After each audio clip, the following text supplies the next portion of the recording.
It helps if a little thing says live. It did, though, right? Well, The now it second does. time.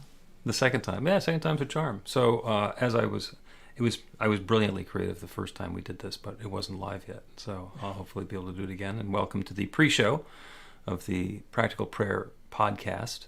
We're going to be recording the podcast episode starting in a few minutes now.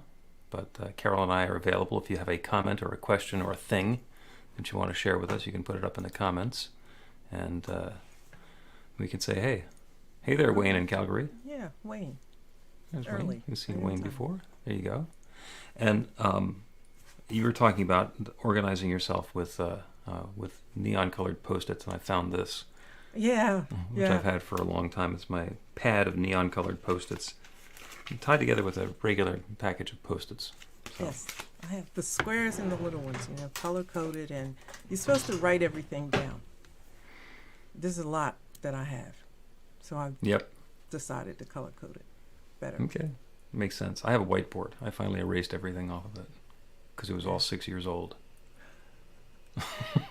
I used to. By 6 years in, I figured I'm never going to do that. I used to put my Post-its on a wall in one office I had. And it was just brilliant colored. The whole thing was ridiculous. There was no way I was going to get to all that because I kept adding to it. And when we moved, I said, wait a minute, I'm not throwing away all these great ideas. I'm packing them all up. And I put them in like 2 shoe boxes full of these notes. And a friend of mine agreed or said that they wanted to transcribe them or, put them in all neat and everything. I said, I probably won't do anything, so I just have to so I pick out a note every now and then, and that's how it goes. Do you think it's still a good idea and then put it back in the shoebox? I actually, when I take it out of the shoebox, if it's a blog or something that I was supposed to do, now it's online, so I can let the sticky go. But you know what? It's hard to let that sticky go, even though when I've, done what I'm supposed to do with it, I gotta let it go. Yep. I found when I put stickies on the wall, I needed to tape them up because the sticky would come off. And I wound up with a floor full of stickies. Here's my inspiration. Oh, yeah. Sitting next to my computer.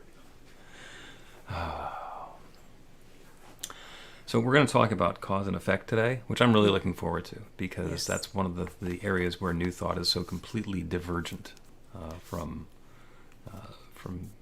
other thought. For lack of Well, another term. I don't want to get in the meat of the conversation now because this is the pre-part, right? Yeah. But I find this incredibly exciting. Okay. Yeah. Well, let's go ahead and start the podcast, and we will take questions and perhaps answers afterwards. And so let me find the thing, and we'll hang out. We'll have a time. Okay. A practical prayer is a prayer that works. These discussions between Reverend Bill Marchiony and Carol Lawrence dive into the details of how it works and how to work it. Reverend Bill is a New Thought minister and the author of Practical Prayer for Real Results. Your new life begins with a new thought. Carol Lawrence is on a spiritual quest, finding the New Thought teaching after decades on the pulpit in 3 different traditional denominations. I've got some questions. Together, they're exploring the philosophy and activities that come together from many of the world's religions to create the practical spirituality that is New Thought.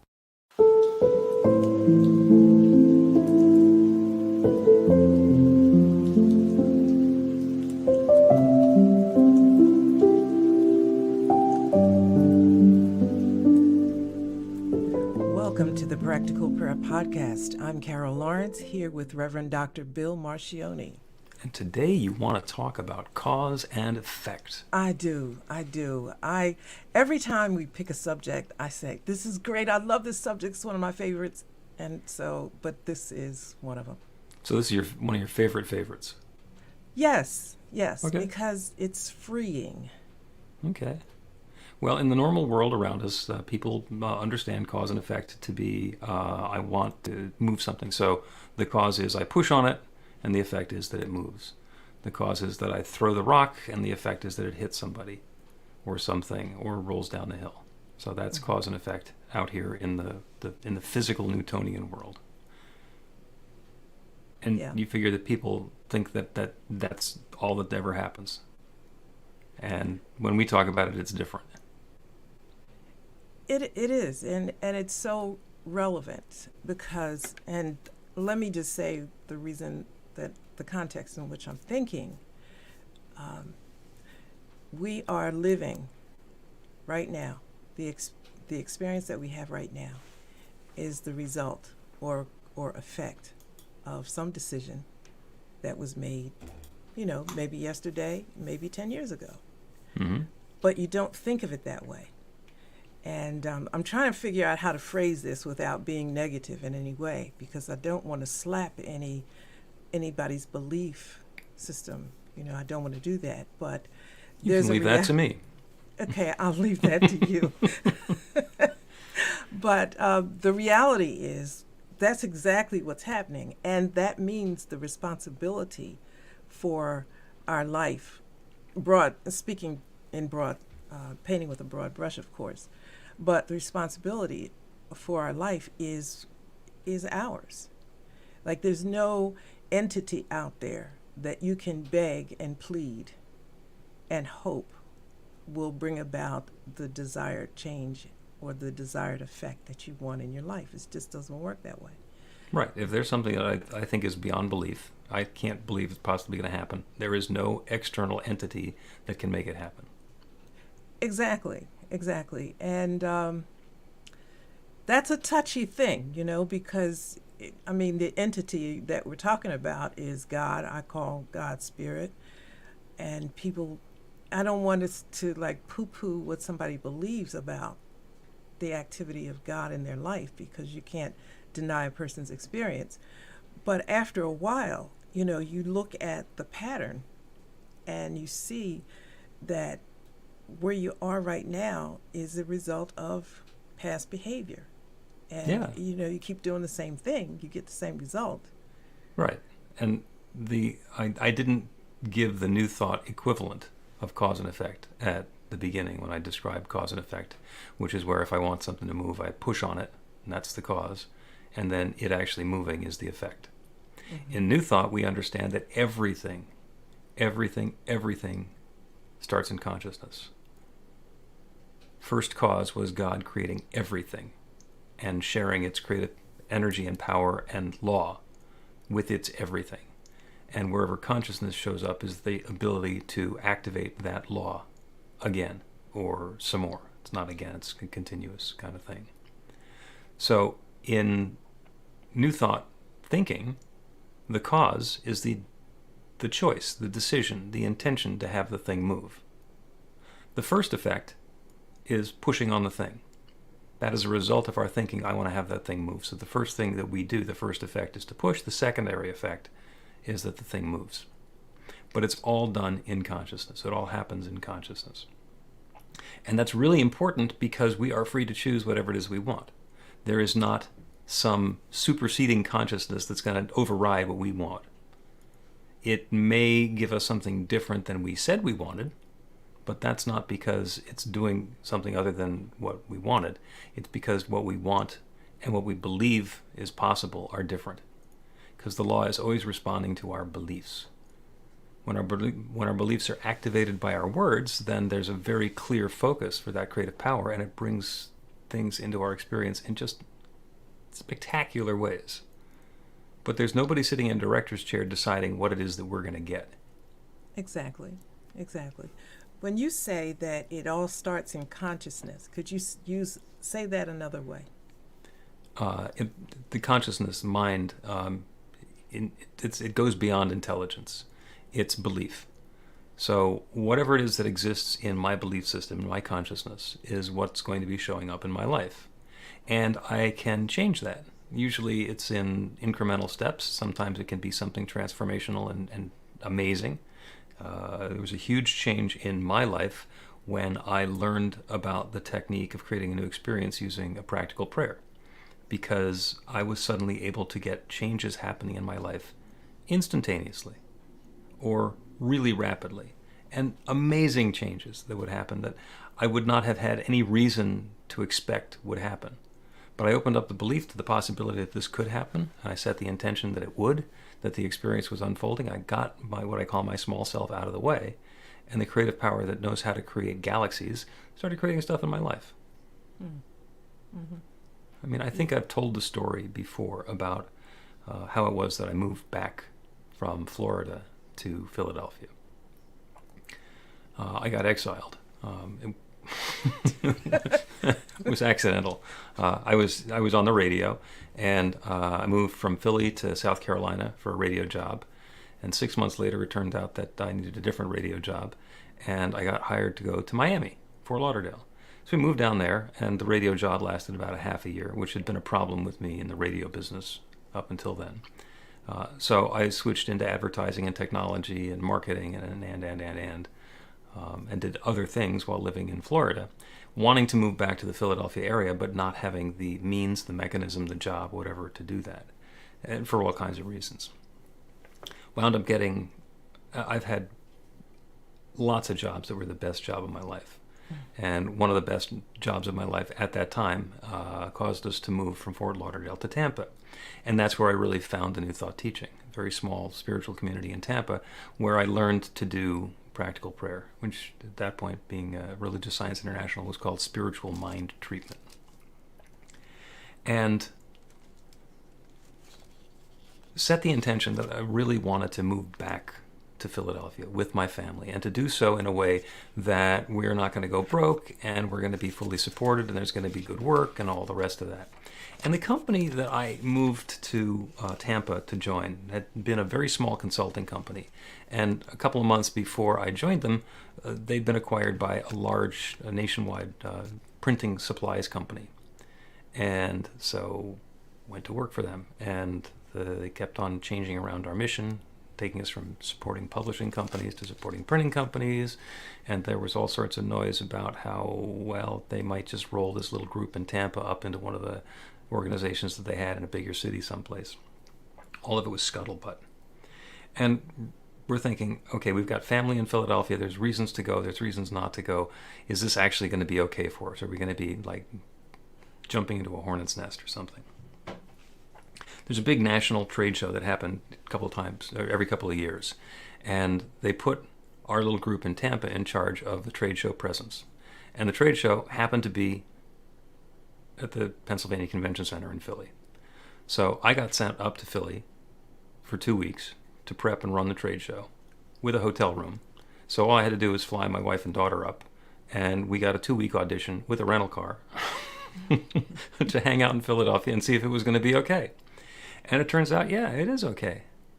Now, I was opening myself up to this possibility, and we knew a few months ahead of time that we were going to be doing the trade show, and set the intention, okay, we're now ready to move to Philadelphia. I don't want to be doing something different in Central Florida.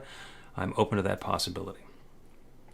And the boss, who at that point was working in headquarters in Pensacola, New Jersey, came in and made the announcement that they're closing the Tampa office. Everybody's getting fired except me and 2 other guys. They were remote, working in the Northeast, and they wanted me to move and work at headquarters in Pensacola, New Jersey. Wow. Yeah. Wow. So a raise, a promotion, a move, all the expenses paid, and they started treating me like a king because they put me in charge of a thing. So is there any reason to believe that that could happen? No. In the beginning, no. Who would script that? Okay, I want to get a job in Tampa so we can move to Tampa, so the people in Tampa can move us, so we can do a test drive in Philadelphia so that I can then get moved from Tampa to Philly at somebody else's expense. And by the way, it was very convenient because for 3 months, I was the only person working in the office in Tampa. I had an awful lot of autonomy. I got used to it. So when we talk about cause and effect, the cause was not me telling somebody to move me to Philly. The cause was not me finagling something. The cause was me getting to the point in consciousness, in my belief, that this was possible, and to open myself to those possibilities and let go of everything that wasn't like it. That was the cause. And the effect was all of those things happening by seemingly sheer coincidence.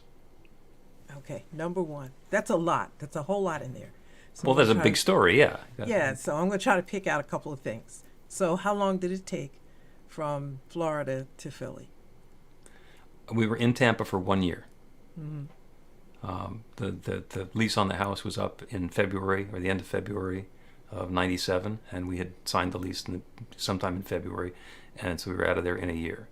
I had found the spiritual community where I learned this probably in the summer, and learned to do the prayer techniques probably, I'm going to say, October, November timeframe. So between October and February, all of this stuff happened. October and February. Okay. And then you were in Philly by February. The trade show was in October. October. Okay. So we were just starting to learn this stuff, and it's just starting to happen. And I think they closed down the office in November, December. So a little bit of time. That wasn't a huge amount of time, but a little bit of time there. But the key thing in your story in the beginning is that you believed it could happen. Right? I opened myself to the possibility that it could happen. And I let go of any resistance that I had. And initially the resistance is, do we really want to move back to Philly where the family is and get ensnarled in all of the family stuff that had been going on previously? Do we really want to, do this thing? And all the circumstances unfolded in such a way that there was a reassurance that the universe gave us the opportunity to say, yeah, this is going to be okay. So when you look at, first of all, we established that what we do now affects later, or what we have done in the past is where we are now. But when you do it in a deliberate fashion, because it happens all the time, it happens whether we're aware of it or not. Mm-hmm. Okay, so once you become aware of it, let's say today I want to really start exercising my understanding of cause and effect. And I don't want it to be like what I would chalk up as coincidental anymore. Never was coincidental, but I don't want to chalk it up that way anymore. So I need to get to a place where I believe it can happen, or you're saying that the term that you used is open to the possibility. Mm-hmm. Surrender to the disbelief. Let go of the disbelief. Yeah. When I give you a scenario about something happening and your immediate reaction is, yeah, but that can't happen. The operative belief is, yeah, but that can't happen. So when we're opening to possibilities, if we say, here's this outlandish possibility, I say, well, that seems unlikely, but okay. Rather than it's not going to happen, or coming up with the reasons that it's not going to happen. That gives the infinite creative power that creates everything a lot of elbow room. Because when something starts to happen, we're not going to stop it. But it's also when you're open to the possibilities, and I'm a nitpicker, right? Because I'm like, you're open to the possibility that spirit, or that this could happen in this universe that we're in. Why not? So you can choose, all the reasons why it won't, but then I choose this. So when you're open to the possibility, I think that takes a little bit of energy so that you can catch the doubts and the fear and all of that right there in the beginning. Absolutely, that's huge. That is Naysayers and the pivot. Let's take a break, and when we come back, we will talk about pivots and naysayers. Good. Learn to put practical prayer to work in your life. The steps are simple to learn and let you begin to get real results to create the life of your dreams immediately. Reverend Bill Marchiony's widely acclaimed book, Practical Prayer for Real Results, gives you a clear summary of the New Thought principles behind practical prayer and the series of easy-to-understand steps found in the most effective prayers from religions and spiritual practices all over the world and throughout history. Practical prayer is not a replacement for your religion or practice. It's a technique to make the work you do in consciousness even more effective. The book includes 40 prayers on various topics that you can adapt as needed and use as your own. Practical Prayer for Real Results is available in paperback, Kindle, and audiobook on Amazon. or at b-the-light.com. That's b-the-light.com.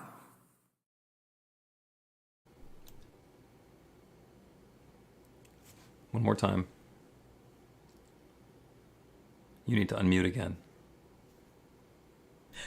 Welcome back to the Practical Prayer Podcast. I'm Carol Lawrence here with Reverend Dr. Bill Marchiony. We're going to continue this discussion on Naysayers and the pivot. Okay. Cause and effect. And those are not the same. Cause and effect are not the same as naysayers and the pivot. Those are two different ways of working at it. And the premise that we're going with is that in the physical Newtonian world of cause and effect, when I want something to move, the cause is when I push on it and the effect is when it moves. And in the world of new thought and consciousness and in quantum physics, the cause is when I decide that I want it to move. And the primary effect is me pushing on it because I'm inspired to push on it because I want it to move. And the secondary effect is that it starts moving. The reason that naysayers and the pivot are so important is that if I'm looking at a huge object and I decide I want to move that, and the little voice says, you can't move that, then that's the cause. The cause is my belief that I can't move it. And then you know what's going to happen is I will be unable to move it. Even if I say I really want to move that thing, if I believe I can't move it, then it's done as I believe and I can't move it. Mm-hmm. Once I set the intention that that big object is going to move, all sorts of possibilities open up. And I don't know what kind of a big object it is, but it's possible that if it's a big object that's at the top of a hill, it can just start rolling. Or you can dig out a little bit of the earth under it, it's going to make it start rolling, and there it goes. Or it could tip over. Or it could turn out that an even bigger object comes along and bumps into it and knocks it over. I mean, there are so many different ways that that object could start moving that when I limit it to it's going to be me pushing on it, that's the only way that it can move, then the universe is going to let me struggle as long as I want to, as long as I believe that it's going to have to be me, and it's going to have to be pushing, and it's never going to move until I somehow can overcome the laws of physics. I get to push as long as I want. Yeah. It's kind of knowing in the beginning that it can happen, which is what you said, but how it happens, that's another thing, because we're used to planning. You know, that's the whole thing. You set goals, you plan, and you follow the plan and whatever, and if it doesn't work out, you look for the errors. And this kind of doesn't totally eliminate the planning, but it kind of makes you understand where the power comes from that makes it happen. Mm-hmm. Yeah. You ever think about somebody and then they call you or send you an email out of the blue? I mean, it's somebody who you haven't spoken with in months or years. Yeah. You start thinking about them and the phone rings. Explain that. You know, I don't know how to explain it, but I do it sometimes. When I want someone's attention, I knew you were going to laugh, but that's the truth. No, I believe understand. if it can happen without you knowing that it happens, then it can certainly happen if you set your intention for it to happen. Now, that doesn't mean that I close my eyes and do something wooey and, focus and they call me in 10 minutes. But I can tell you this, beyond a shadow of any doubt, they're going to call. Mm-hmm.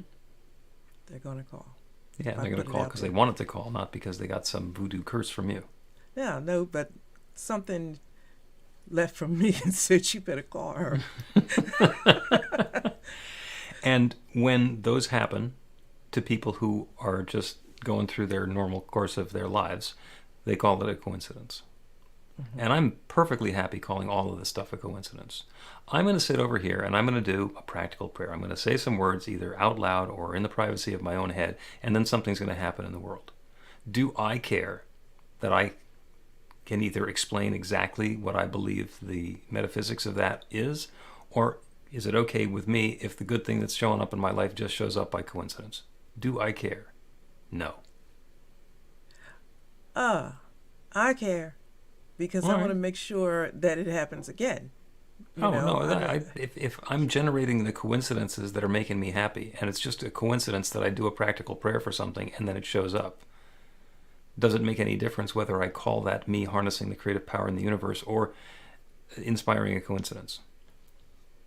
Same thing. right? That's my thinking. So people who are having all these happy coincidences coming up in their lives are doing exactly the same thing that we're talking about. And if there's a resistance to using the spiritual or metaphysical language that we use, then, okay, there's something in the belief system that says, I don't want to consider that this is a spiritual context. Fine. It still works. Yeah, it does. But like, hold it a second.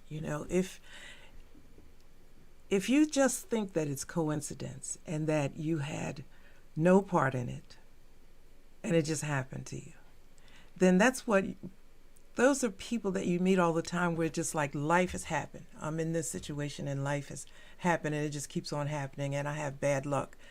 You got to put a stake in the ground and say, listen, let's look at how this happened and how we can make it happen differently. Now, what I find a lot is even getting you to the point to believe that you can make it happen differently. People are very comfortable with the idea that just life happens or excrement happens. And life does happen, but not to the degree that we just sit back and just say, well, I'm just going to hope and pray for the best. I'm putting my 2 cents in there with some level of knowledge of how this works. And it doesn't have to happen that way. Right. I mean, I don't catch everything, and I'm not using myself totally as an example, but you can't catch everything because you just can't. But having some understanding of how it works is better than saying it's just going to work. Like it's not a magic. I've read your book and I've taken your classes, and I know it back and forth. Mm-hmm. And so I can do 5 backward to 1 or I got it, right? Yeah. But it's not magic words, Right. I mean? And what I said before is when we believe that it's just happening by coincidence, we are leaving the spiritual context out of it. In which case, eventually what will happen is the same thing that happens if we're just doing affirmations and instead of doing a spiritual practice of affirmative prayer or practical prayer or spiritual mind treatment is when I get to something that my ego self, my small self doesn't believe I can do, I don't have anywhere to go. And when we're doing it as a prayer, we start with our identification of that infinite creative power that creates everything that has created each of us. It's created me. So I know that I am that same divine power and presence, and I have access to that same creative law. So when I say I am prosperous, it's not just me sitting down here looking at my bank balance, claiming I'm prosperous. It's me and God together knowing that I'm prosperous. And putting ourselves on the A team that way is pretty powerful, because I may or may not have some financial considerations and concerns, but God doesn't.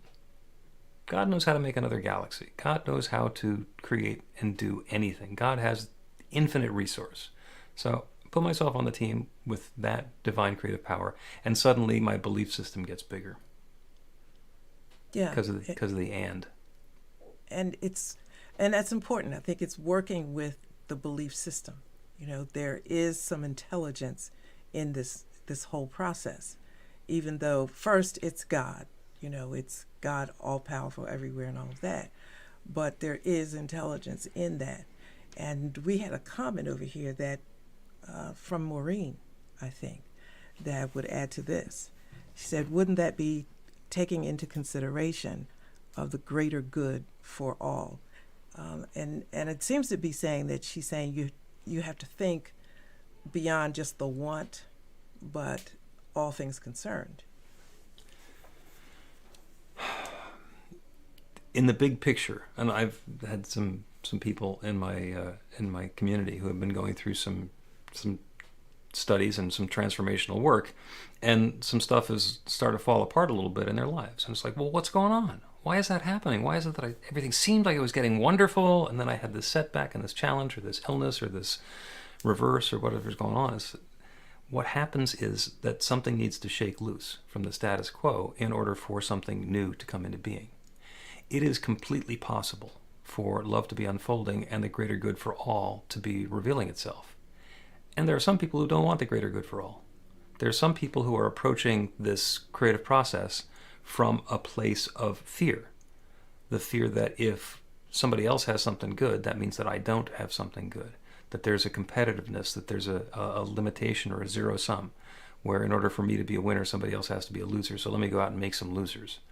And when that gets into the world, that directly competes with the notion of greatest good, because then there are people who are actively campaigning against it. So it turns out, in my experience, that greatest good generally is a wonderful way to go because it doesn't create any opposition. It's the least amount of friction.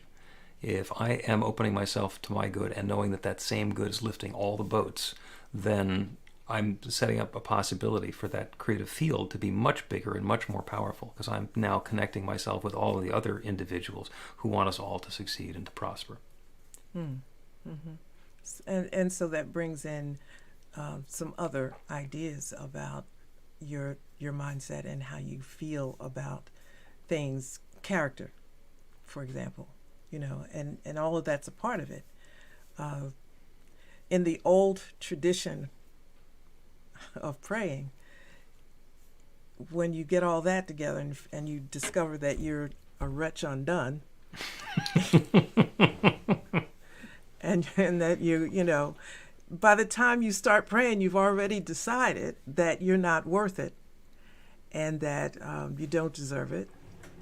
And then the greater good kind of even takes a step back from that, because my goodness, if I don't think I'm worth it, I'm not going to bring other people, or you don't even think about the greater good in that respect. Right. And then there's the thing about, do I have the right in my terrible condition to even ask for such a thing? Which is right. good. If I go into the prayer believing that I don't deserve whatever good it is that I'm looking for, and hoping that a power outside of myself will decide that I'm wrong and I do deserve it, well, then the prayer is either for me to not have it or to be wrong. And that really goes against everything that we're about. The idea is to align ourselves with that infinite creative power and use it and allow it to work, and just to work it, because it does work. A perfect example of group consciousness is the Unexpected Income Club. And we run that periodically in New Thought, Philadelphia. And people who join the club basically make a commitment to do a practical prayer once a day. And it's a prayer for themselves and for everybody else in the Unexpected Income Club to joyously receive unexpected income from whatever source. And it's joyously because we don't want it to be things like insurance settlements and inheritances. So we are open to the good showing up in whatever is going to happen, and we're going to include it to be joyous. And we're supporting each other by putting that out for all the members of the group. We don't even need to know who all the group members are, because it's one infinite mind. The infinite knows who the members of the group are. And by putting that energy and intention into this universal creative power, the unexpected income stories that show up are just entertaining. There was a woman in the Beyond Limits class, and she's in the Unexpected Income Club, and she got a check in the mail for $165 or something from her insurance company. And it's like, what is this for? And she thought it was a scam.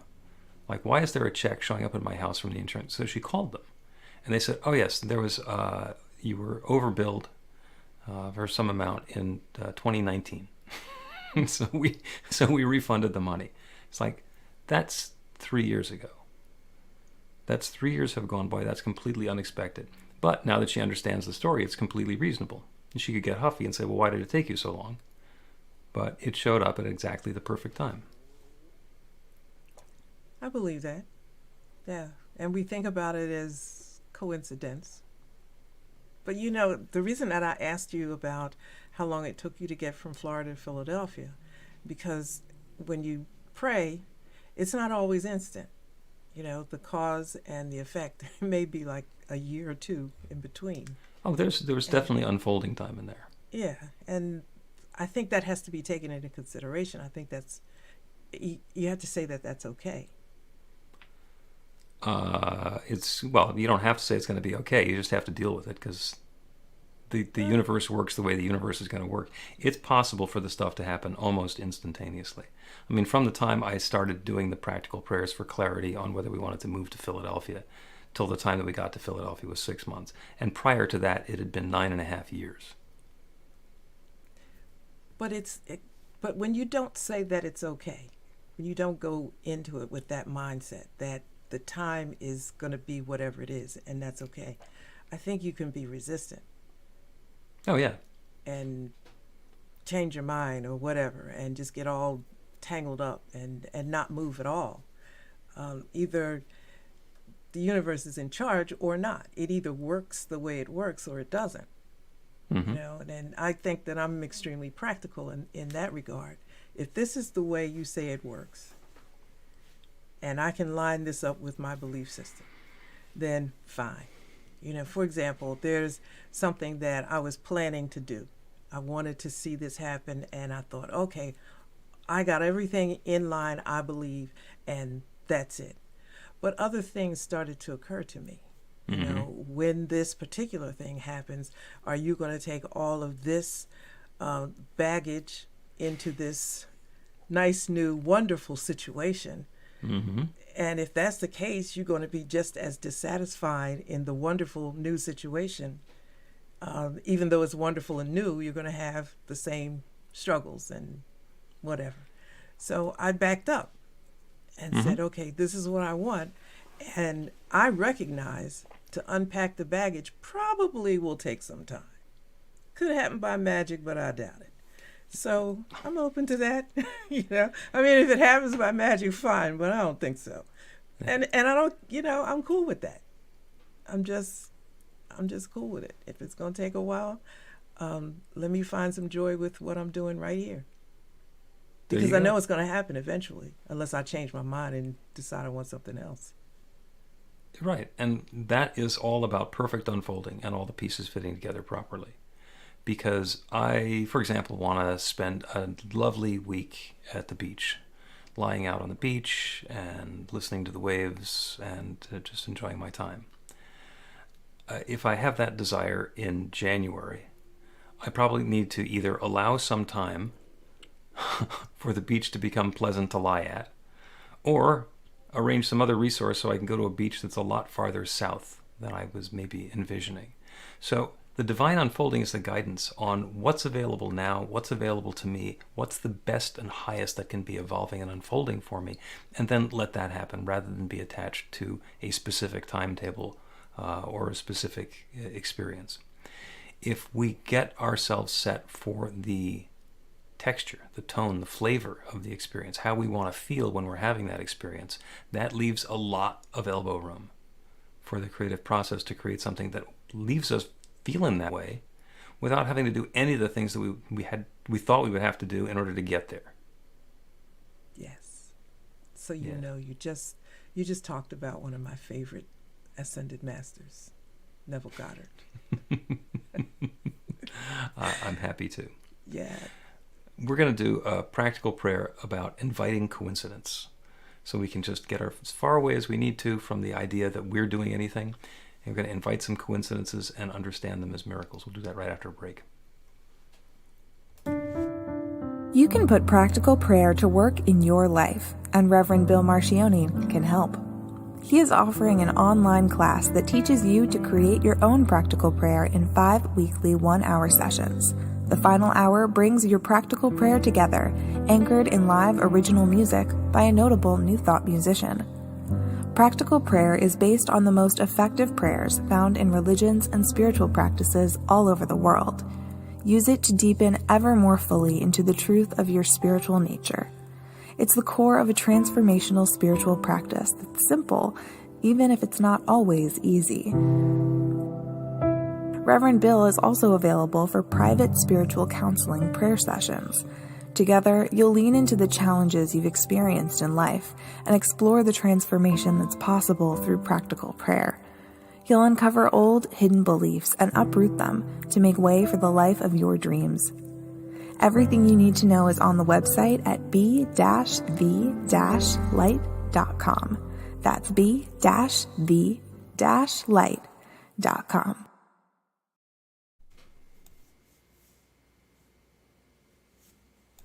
Gotta do it one more time. When we come back from those breaks, you don't need to unmute.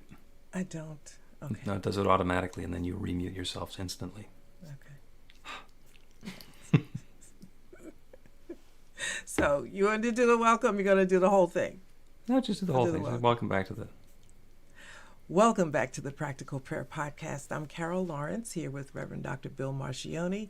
And, you know, I'm eventually going to get this mute-unmute thing right when we go. Oh, there's no hurry. Yeah. There's no hurry. We're talking about cause and effect. And the question that it brings up for me when I put my teacher hat on is, what's the difference between a coincidence and a miracle? Because they feel really different.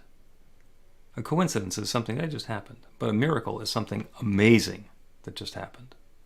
But the important part is that in neither case can we explain ahead of time how they're going to happen. The how of it is completely beyond our pay grade. The difference between a coincidence and a miracle is the oomph or the impact that they have on the experience we have in life. And when we get ourselves into the groove of being in that experience of cause and effect, of being aware of that infinite creative power that creates everything and that we're part of it, then we are able to set an intention, open an invitation for something wonderful. And by letting go of the details, letting go of thinking that we have to know what those effects are all going to look like, we set our intention. We open ourselves to whatever that feeling is at the end of the whole thing. That's the cause. The cause is that new feeling of success, of harmony, of love, of vitality, of completion, of creativity, of partnership, of romance, of whatever we're looking for. Whatever that experience is coming into our lives. And then, depending on the level of astoundingness, it's either a miracle or a coincidence.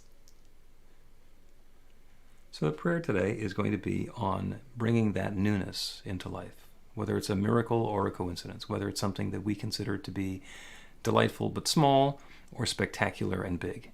In the eyes of the infinite creative power that creates galaxies, it's all pretty small. So we can think as big as we want, and we've got a partner that is working on a grand scale. So let us turn our attention away from the details in the world around us, the things that we think we know, the Newtonian physics where we think that the cause is pushing on something and the effect is moving, and turn ourselves to that infinite creative process where the cause is the desire to have that thing be moved into a new location, and then the effects to be whatever that motive force is coming to bear, whether it's us pushing on it or something else happening. And the secondary effect is that it winds up being in exactly the place that we were desirous of it being. And we get to come into that feeling of satisfaction and completion and harmony that everything is in its perfect place. So there are different details for each of us. We can all choose that next new experience that we want to be having, that feeling of success and completion and harmony and love that we are fully expecting to have once that newness is in our lives. So we set that as our intention. That is the invitation. And the infinite creative power that creates everything, that has created galaxies, that has created each of us individually and all of us together, that one source that blossoms forth as everything in creation has expressed itself as each of us as well. The consciousness that we embody is that infinite consciousness in personal form. Our physical beings are that divine, infinite presence taking particular form as us. So all of the good, all of the power, all of the possibility that is available anywhere is available everywhere and is available to each of us. So I now know and affirm and claim that that infinite creative power is creating this newness, this freshness, this transformation in each of our lives in a way that brings about exactly that feeling of joy and success and completion and satisfaction that we're inviting. There is no power in the universe that stands in opposition to this. There is only this one, and it is sharing itself in such a way as to bring this newness about. And it's happening now. It's happening in ways that go beyond what we would consider to be a coincidence. It's happening in a bold, grand, and glorious way that just comes out looking like a miracle, bringing a smile to our face and joy to our hearts and absolute clarity that love is at hand. And this goodness is unfolding in different ways for each of us, and it's all good. Nothing is taken away from anyone. It's good and more good and more good unfolding, and I'm so grateful for it. I'm grateful for this good. I'm grateful for the stories we each get to tell. I'm grateful for the awareness of this creative process and the willingness of each one to be able to surrender doubt, to turn away from the naysaying, to pivot towards those new possibilities, and to invite the infinite to create this newness. This is underway now. With this feeling of thanks, I speak this word of intention and I release it into that creative law that has always said yes. And I know it once again is responding with a loving and resounding yes. And so it is. So it is. I'm looking forward to the chat stories about the newness coming along. The Practical Prayer Podcast with Reverend Bill Marchiony and Carol Lawrence is a production of BeTheLight.com, be-the-light.com, where you can find more information about practical prayer for real results. Our theme is by Music of Wisdom. You can learn about the spiritual community of New Thought Philadelphia with daily guided meditations, Weekly celebrations of spirit and Reverend Bill's classes in practical spirituality at newthoughtphilly.org.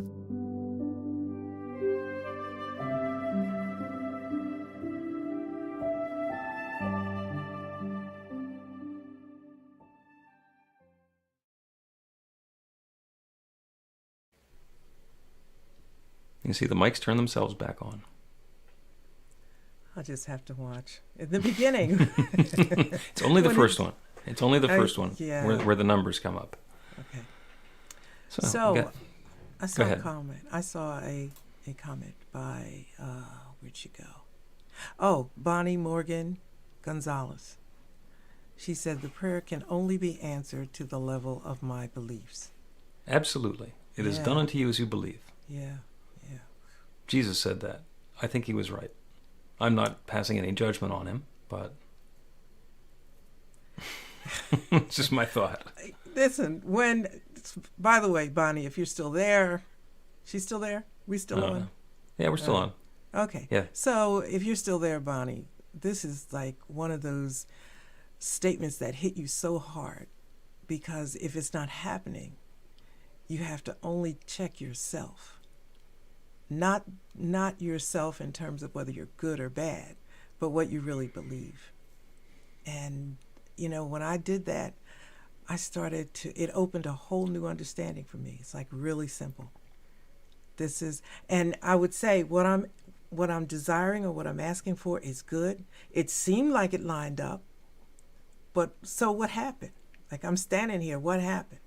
And it could be that I just went off took that detour that said, if I don't really believe that it can happen to the level that I really think, or maybe I shouldn't be asking for it because it's too much.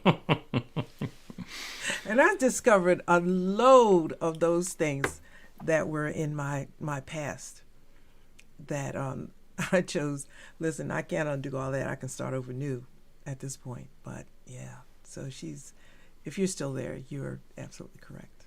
Yeah, I agree with that. yeah. I was about to use that same line myself. It's an inside job. It's always an inside job. Yeah. Because it's not done unto me as somebody else believes.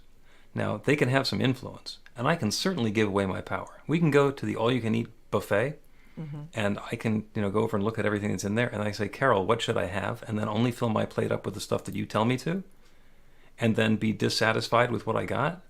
But really, who made that call? Yeah. I get to blame you on not liking my dinner, but it was me.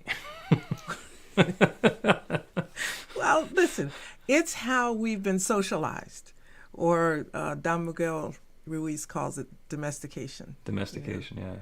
That's the whole thing, and especially with women. And that doesn't mean that men aren't involved, but I know women best, I think, since I've been one all my life. We're taught in different ways that we shouldn't ask, this doesn't belong to us, and we don't have rights, and I mean just a whole slew of stuff. And then you're telling yourself, well, okay, you think you've reached a level of enlightenment when you say, okay, well, I think I should be able to do this, and nobody should be telling me, what's for me and what's not. But it's just not that simple, because you got to dig out. You don't know how deep those roots go until you make an effort to go against them. Oh, yeah. How deep the root, that's another great metaphor. Yeah. Like you start to pull out the tree and it's like, okay, but half the tree is still in the ground there. you took out the part that was on the top, but the rest of it is still in there, and it's going to mess up the next tree you try and plant until you deal with it. Yeah. So there's always something going on there. All right. Well, thank you, Carol. Wonderful episode of the Practical Prayer Podcast and the Practical Prayer Podcast live stream broadcast. God, that's a lot to say. Yeah. Okay. Well, I just want to say bye to Bonnie. Thank you, Wayne. Bonnie. Yeah, Wayne, I see all your stuff on there. I got you. And and who else? There's a couple of folks on there. And we will be back next Monday at 1 o'clock Eastern.